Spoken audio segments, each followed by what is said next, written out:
Good morning student. Class 11th maths हम कर रहे हैं चैप्टर नंबर 16 प्रोबेबिलिटी। आज इस वीडियो में हम सॉल्व करेंगे 16.3 एक्सरसाइज का question number 9 and question number 10। Question number 9 आपके पास गिवन है, if 2/11 is the probability of an event. मतलब इवेंट केस के लिए ऑलरेडी हमारे क्वेश्चन में उन्होंने क्या दे के रखी है, probability. What is the probability of the event not a. हमें कौन सी प्रोबेबिलिटी फाइंड करना है, नॉट ए, मतलब नहीं होने वाले केस की प्रोबेबिलिटी हमें क्या करनी है, फाइंड करनी है। अब मैं बता देती हूँ कि प्रोबेबिलिटी का टोटल सम हमेशा कितना आता है, 1। दो ऑप्शन रहते हैं, एक होने का केस रहता है और एक नहीं होने का। मतलब किसी केस के होने की, इवेंट केस की कंडीशन हो रही है कि अगर 10 में से है तो आने के चांसेस कितने हैं, 5 है, तो नहीं आने के चांसेस कितने हो गए, मतलब टोटल 10 केस है, राइट। प्रोबेबिलिटी इरेशनल में चल रही, 5 आने के चांसेस है तो 5/10, नहीं आने के चांसेस वो भी 5/10, टोटल कितना हो गया, 10/10, इट मीन्स 1। 50-50 चांसेस रहते हैं। तो हम बोल सकते हैं कि हम हमेशा जब भी अपोजिट वाला केस निकालेंगे, अपोजिट मतलब उल्टा, अगर कोई बोल दे कि होने की प्रोबेबिलिटी 1 है तो नहीं होने की टोटल में से माइनस करेंगे, तो टोटल ऑलवेज प्रोबेबिलिटी का सम कितना रहेगा, हमेशा 1 रहेगा। मीनिंग समझ में आया। मतलब अगर मैं बोल दूँ कि आपके पास 5 पेन है, राइट, तो टोटल कितना हो गया, 5। 3 पेन होने की कंडीशन, तो पहली प्रोबेबिलिटी है 3, राइट। ये क्लियर है कि 1 है, तो नहीं आने वाले बचे हुए पेन कितने हैं, 2। कितने में से बच रहे, 5 में से, तो कितना हो गया, 5/5, इट मीन्स 1। तो अगर आपके पास ये वाला केस दिया है और आपको ये फाइंड करने का बोल रहा है, तो हम इसको किस में से माइनस करेंगे, 1 में से। देखिए 1 - 3/5 कितना हो जाएगा, 5 - 3/5, इट मीन्स 2/5 आ रहा है। तो जब भी हमारे पास हमें कोई केस दे के रखा हो क्वेश्चन में और हमें इसका कोई अपोजिट वैल्यू फाइंड करनी है, तो हम हमेशा किस में से माइनस करेंगे, 1 में से, क्योंकि the sum of probability is always 1 या फिर लेस देन 1 या 1 से छोटी होती है या इक्वल्स टू 1 होती है। क्लियर। अब देखिए क्वेश्चन नंबर 9 में ऐसी ही कंडीशन गिवन है। 2/11 क्या गिवन है, is the probability of event. Event case के लिए हमें प्रोबेबिलिटी क्या गिवन है, 2/11। What is the probability of the event not a. नहीं होने वाले केस के लिए हमें क्या करना है, प्रोबेबिलिटी फाइंड करना है। तो देखिए solution. From the question it is given that, from the question it is given that, from the question it is given that 2/11 is the probability of event A. Event A के लिए case कितना ही दी है, 2/11, मतलब हम case A suppose कर लेंगे इसको, that is P of A equals to 2/11। अब हमें फाइंड करना है देन पी नॉट ए, नहीं होने वाला केस। तो नहीं होने वाला केस हम क्या करेंगे, 1 में से माइनस करेंगे। तो हम कह सकते हैं कि P of A plus P of A bar, not का मतलब होता है यहाँ बार लगा दो तो भी चलेगा, नॉट ए की प्लेस पे ए बार, तो इसका टोटल सम हमेशा कितना होता है, 1। अब हमें ये फाइंड करना है, मतलब ये कहा जाएगा राइट साइड। तो यहाँ देखिए क्लियर लिखा है, P not A equals to 1 minus P of A. अब 1 एज इट इज़ लिखा, पी ऑफ ए की प्लेस पे हमने क्या रखा, 2/11।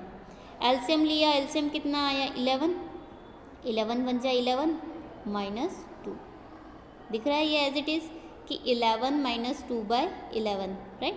11 में से 2 को माइनस करा, कितना आया, 9, 9/11। तो ये क्या हो गया, पी नॉट ए, मतलब पी नॉट ए के लिए क्या हो गया हमारे लिए answer. Now the next question, question number 10। Question number 10 में क्या दे के रखा है, a letter is chosen at random from the word. एक लेटर है जो इसमें से रेंडमली सिलेक्ट करना है, सडनली एकदम। वर्ड क्या दे के रखा है, असेसेशन, असेसेशन, राइट। इस तरीके का एक वर्ड दे दिया जिसका कोई मीनिंग नहीं निकलता है।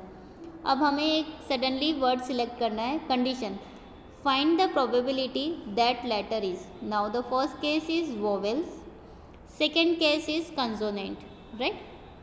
अब हमें सबसे पहले पता होना चाहिए कि वर्ड में नंबर ऑफ टोटल लेटर्स कितने हैं, तो वही हमारे लिए क्या होगा, एन ऑफ एस। तो देखिए solution, the word given in the question is assassination, assassination, right. Total letter in the given word count कर लेते, 1 2 3 4 5 6 7 8 9 10 11 12 13। नंबर ऑफ टोटल वर्ड्स कितने हैं हमारे पास, 13, राइट।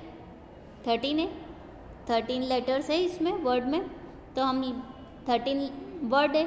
अब अपन वोवेल्स काउंट कर लेते कि वोवेल्स कितने, 1 2 3 4 5 6। ए कितनी बार है, 4 बार, और आई 2 बार। टोटल वोवेल्स कितने हो गए, 6। तो number of vowels in this question given word is 6 vowels हो गए। अब हमें क्या काउंट करना है, कंसोनेंट। कंसोनेंट देख लेते, 1 2 3 4 5 6 7, नहीं ओ नहीं है, ये 7, राइट। 7 हो गए, 7 हो गए। हमारे पास कितने हैं, 7 कंसोनेंट है। वोवेल्स थे हमारे पास 1 2 3 ए है, 2 आई है और 1 ओ है। कितने हो गए, 6 वोवेल्स है और 7 कंसोनेंट, और टोटल कितने हैं, 13। तो हमारे पास एन ऑफ एस कितना हो गया, 13। तो हम बोल सकते हैं then the sample space N of S equals to 13। Now the first case is vowels. Vowels कौन कौन से है, देखिए फर्स्ट केस है a vowels. Let us assume A be the event of selecting a vowel. कितने हैं vowels हमारे पास, ए आई और ओ, इतने क्या है वोवेल्स। टोटल कितने हो गए, 6। तो काउंट कर सकते हैं n of A equals to 6। तो प्रोबेबिलिटी के लिए फॉर्मूला क्या हो जाएगा, पी ऑफ, क्या फॉर्मूला होता है, इवेंट केस अपॉन में number of total cases.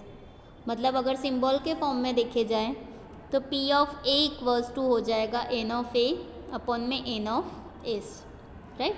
N of A कितना है आपके पास, 6, और एन ऑफ एस कितना हो जाएगा, 13। कितना हो गया, 6/13। ये फर्स्ट केस के लिए हमारे पास क्या हो गया आंसर, कि फर्स्ट केस का इसका आंसर कितना आया, 6/13। Now the second case. Second case क्या दे के रखा है, late us assume B the event of selecting the consonant. Consonant के लिए हमें देखना है कौन कौन से कंसोनेंट है।